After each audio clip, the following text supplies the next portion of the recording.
Since we're celebrating the 15th anniversary of the film, when was the last time you saw some of the dogs, so to speak? Well, I used to see Chris all the time, and his passing away was devastating to me, and something that I won't ever get over. Sean called me up and asked me to be a pallbearer at the funeral, and I did it, but it was a very, very sad day, and I haven't been able to reconcile my feelings about it. I spoke a little bit at the service and couldn't begin to have said what I wanted to say. When you're that deep in grief, it's troubling to try to come up with something to say. And I wish I could go back in time and go up there and say all of the things that I've since thought of that I should have said. But I know that Chris knows what I think, and I miss him very much, and it's hard for me to watch the film now. When his role comes on, when he comes on, Nice Guy Eddie, the last time I tried to watch it, I got up and I walked out the theater. They were screening it in outside of Chicago at a little film festival, and it was great to see it on the big screen. And a lot of people came, but I myself couldn't watch it because of that. And maybe over time I'll be able to see it. But were there any funny stories or incidences you might remember during the making of that film? Well, my dog bit Chris Penn in the face.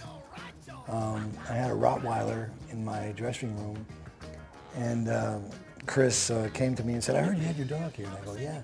He goes, "I love dogs," and he started to make a run for the trailer.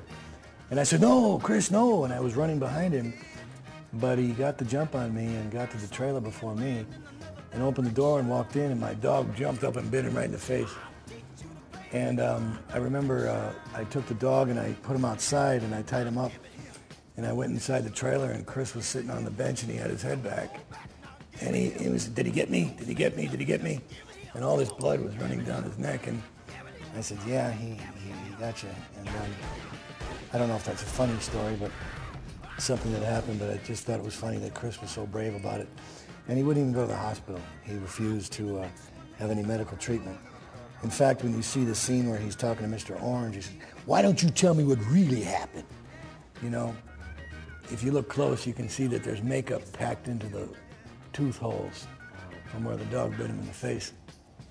What do you think about video game players being able to, for the first time now, experience all the action that was only alluded to and discussed in the film? I think that's a really interesting part of it, because the diamond heist is never seen in the movie. Right. There's a lot of things that are talked about in the film that you don't actually see happen. And now being able to do that, I mean, it's kind of fun. It's kind of interesting. It's an expansion of the original screenplay. What do you think about the soundtrack? Well, the soundtrack is part of the charm of the film.